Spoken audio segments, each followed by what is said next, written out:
Sir SIR एक बार समझाइए ना हमारे व्यूअर्स को, एसआईआर को सिंपल शब्दों में कैसे समझें? देखिए, हर चुनाव के पहले वोटर लिस्ट को रिवाइज किया जाता है, लेकिन वो सिंपल रिवीजन होता है। ठीक है।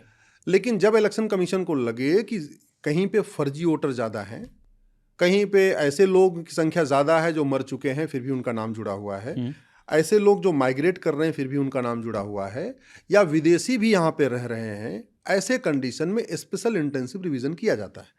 स्पेशल इंटेंसिव रिवीजन में आपको बताना पड़ता है आपके पिताजी कहाँ के वोटर हैं और आपकी माताजी कहाँ की वोटर हैं। ओके। और उसमें जैसे मान लीजिए मेरे घर में एसआईआर का फॉर्म आया, तो मुझे अपने वाले फॉर्म में तो ये बताना पड़ा मेरे पिताजी कहाँ के रहने वाले हैं। ओके। ठीक है, मेरी वाइफ को बताना पड़ा कि मेरे ससुर कहाँ रहते हैं।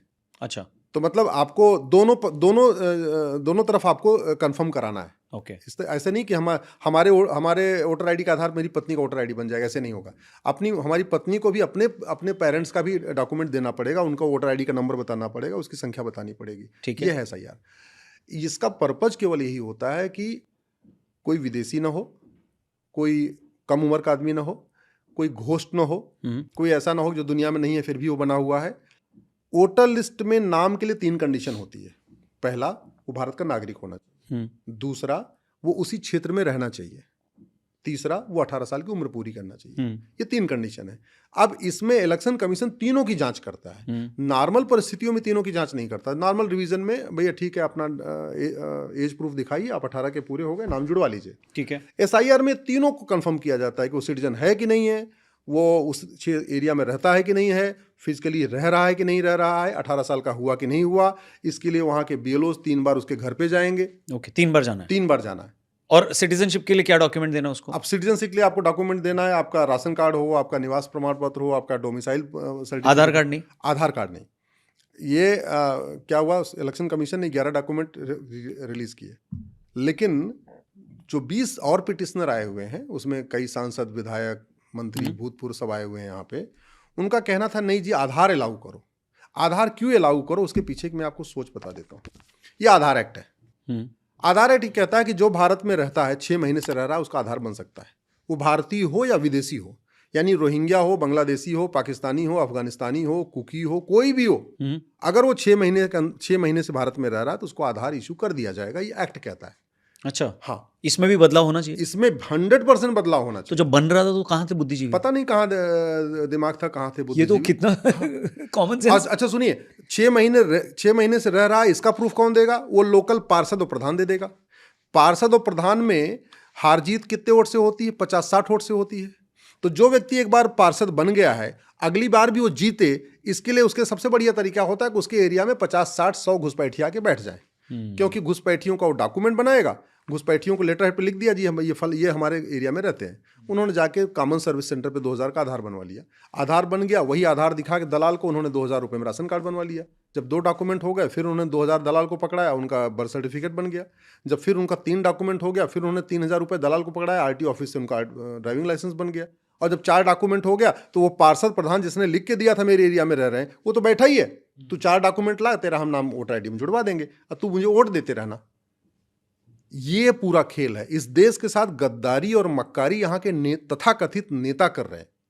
इस देश में जो 5 करोड़ घुसपैठी आके बैठे हैं, इनको बसाने वाले हमारे ही पार्षद, प्रधान, दलाल टाइप के नेता हैं। इस देश में जो 5 करोड़ से ज़्यादा फर्जी वोटर बने हुए हैं, उसके लिए भी यही जिम्मेदार हैं, फर्जी वोटिंग कराते हैं।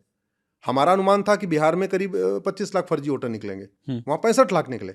इसलिए हमारा जो पहले हमने पीएल फाइल किया था, तो हमारा अनुमान था कि भारत में 5 करोड़ फर्जी वोटर निकलेंगे। अब तो लग रहा है 7 करोड़ के आसपास निकलेंगे। तो इस घुसपैठ का, ये जो पूरा फर्जी वोटर, उसका मूल कारण, पहला कारण क्या है? आधार एक्ट गड़बड़ है। दूसरा, हमने बीएनएस में एक चैप्टर है ऑफेंस रिलेटिंग टू इलेक्शन, लेकिन इसमें हमने फर्जी डॉक्यूमेंट बनाने और बनवाने को कोई गंभीर अपराध नहीं घोषित किया। हमारे देश में आज तक बताओ किसी ने फर्जी डॉक्यूमेंट बनाया हो और बनवाया हो और उसको 10-20 साल सजा हुई, 4 से 10 साल से। दुनिया कई देशों में फर्जी डॉक्यूमेंट, फर्जी डोमिसाइल, फर्जी बर्थ सर्टिफिकेट, फर्जी ये सर्टिफिकेट बनाना सबसे सीरियस क्राइम माना जाता है। सही बात है। हमारे देश में कोई है ही नहीं। इस देश में घुसपैठियों को बसाने के लिए बाहर से फंडिंग आ रही है, और बाहर से फंडिंग कराने के लिए कानून बनाया गया 2010 में। कांग्रेस ने कानून बनाया था, FCRA का नाम है। नाम बड़ा प्यारा है, फॉरेन कंट्रीब्यूशन रेगुलेशन एक्ट। ये तो रेगुलेट करने नहीं, ये काले धन को बाकायदा लीगलाइज करने के लिए किया गया। विदेशों से फंडिंग होती रही, इसलिए ऐसे फंडिंग हो रही है। हमारे देश में यहाँ पे घुसपैठियों को विदेशों से फंडिंग हो रही बैंकों के जरिए। मेरी पीआईएल चल रही यूनिफॉर्म बैंकिंग कोड पे, और ये देखिए 1949 का ये बैंकिंग कोड है। ये इतना सड़ा हुआ है कि विदेशी बैंकें जिनकी शाखाएं भारत में हैं वो बाहर से पैसा अंदर भेज रही हैं, लेकिन यूज करती हैं आरटीजीएस और एनईएफटी। कायदे से जब बाहर से पैसा आए तो उसका कोड होना चाहिए IMT, international money transfer. IMT code use नहीं करती, वो यूज करती हैं आरटीजीएस एनईएफटी। बाहर से आते हुए भी आरबीआई का सॉफ्टवेयर जैसे देखता चाहे आईएमटी और आरटीजीएस एनईएफटी वो मान लेता है तो डोमेस्टिक ट्रांजैक्शन चल रहा है। तो ना आरबीआई पकड़ पा रहा, ना वित्त मंत्रालय पकड़ पा रहा है। इसमें मेरी पीआईएल चल रही है। ये अभी भी है? हाँ, अभी भी है। ये कानून अभी भी चल रहा है, अभी तक बदला नहीं किया। भारत को बर्बाद करने के लिए बड़ी मात्रा में हवाला के जरिए फंडिंग आ रही है। दुबई से भी आ रही है, इधर से आ रही है, आईएसआई के जरिए भी आ रही है, अलग अलग देशों से आ रही है। क्यों? क्योंकि हमारा कानून महाघटिया है। भारत में ब्लैक मनी के जरिए फंडिंग हो रही है। क्यों? क्योंकि ब्लैक मनी एक्ट महाघटिया है। भारत में बेनामी फंडिंग हो रही है बहुत बड़ी संख्या में। हमने प्रॉपर्टी को आधार से लिंक करने के लिए कानून नहीं बनाया, तो फंडिंग हो रही है तो घुसपैठियों की मदद की जा रही है। भारत में आपको जान के आश्चर्य होगा, मेरे पास के एविडेंस है, जो ड्रग कार्टेल है ना, ड्रग से पैसा आ रहा है, वो ड्रग से पैसा घुसपैठियों को बसाने के लिए किया जा रहा है। क्योंकि ये घुसपैठिए बाद में उनके ड्रग पेडलर बन जाते हैं। करेक्ट। तो ये घुसपैठिए ड्रग पेडलिंग का काम करते हैं, इसलिए उनको झुग्गी बनवाने, उनको बसाने, उनके डॉक्यूमेंट बनाने के लिए बाकायदा ड्रग स्मगलिंग से पैसा आ रहा है वो यूज़ किया जा रहा है। भारत में नकली दवाओं का कारोबार भी इनके माध्यम से कराया जाता है। क्यों को चल रहा है? क्योंकि हमारा कानून घटिया है। भारत में ये छूट जाते हैं बड़े आराम से, क्योंकि आजकल डिस्ट्रिक्ट कोर्ट में न्याय बिकता है। 5-10 लाख रुपए दे दो, आराम से बेल मिल जाती है। तो ये क्यों हो रहा है? क्योंकि हमारा कानून घटिया है। भारत में इतने बड़े मात्रा में घुसपैठी आए क्यों? क्योंकि 1946 का फॉरेनर एक्ट महाघटिया है, महासड़ा हुआ कानून है।